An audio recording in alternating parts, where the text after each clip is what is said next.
to sleep. But then the covers shifted, and she peeked out from behind her silk sleep mask. "Will you take care of Jenna tonight? I don't want her coming in here and bothering me." The words cut Dani in a way that almost bent her over. She so wished she had the power to do something about Jenna's mother. That was the only worry she had about her upcoming move from Montana to New York. She would be leaving her niece on her own, and this request wasn't uncommon in the girl's life. Dani had never understood why Michelle had decided to conceive if she didn't want to be a mother. "Sure," she nodded, even though Michelle had already disappeared back under the covers. "I'll make sure we do something quiet once we're back at the house." Everything about that sentence bothered Dani. She shouldn't have to keep Jenna quiet. She shouldn't have to take care of Jenna. If Michelle were a decent human being, she'd have an actual interest in seeing her own daughter grow up. But so far, that didn't seem to be the case. What Gabe had ever seen in his wife, Dani had no idea, or any sense as to why he continuously put up with her.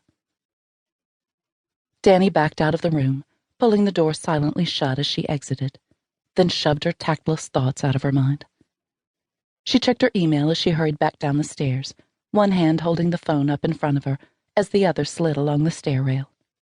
There were 5 emails from local marketing clients, 3 more from potential clients she simply didn't have the time to take on, and 1 from San Francisco.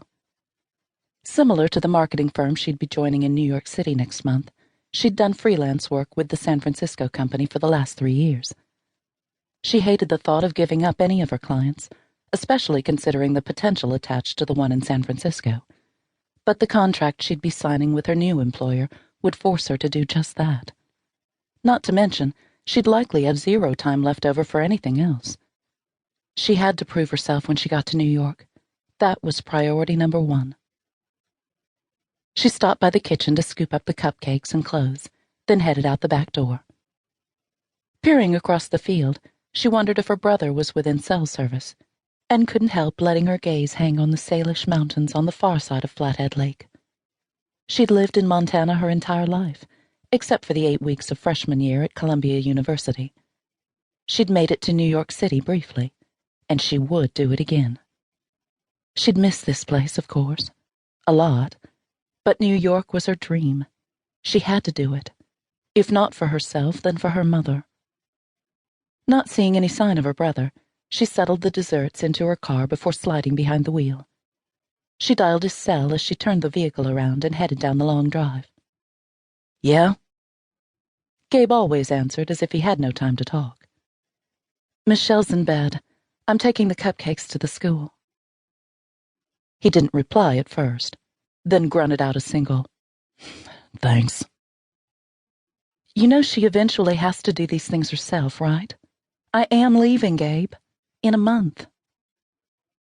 She'd discussed making a permanent move to New York for so long, it had crossed her mind that her family might not believe she'd really do it.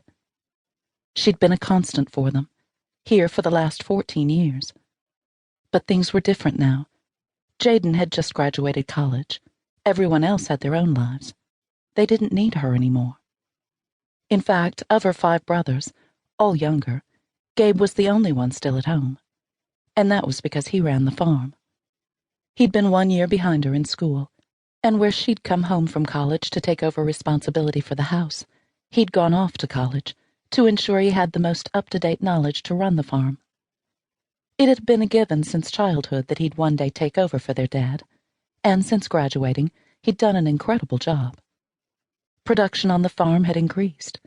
They now rivaled any of the other orchards running along the coast of the lake, and they'd introduced 2 new cherry varieties in the last 5 years. "I know," Gabe said in her ear, bringing her back to the present. "And she will. I promise I'll talk to her." What went left unsaid was, again. He'd talk to her again. And what Dani didn't respond with was, it won't do any good. They both knew it wouldn't. "Jenna needs her," she said instead. "I know," he bit out. "And you do too." But she wouldn't say those words. That would really set him off. He'd been snapping at her for weeks, a situation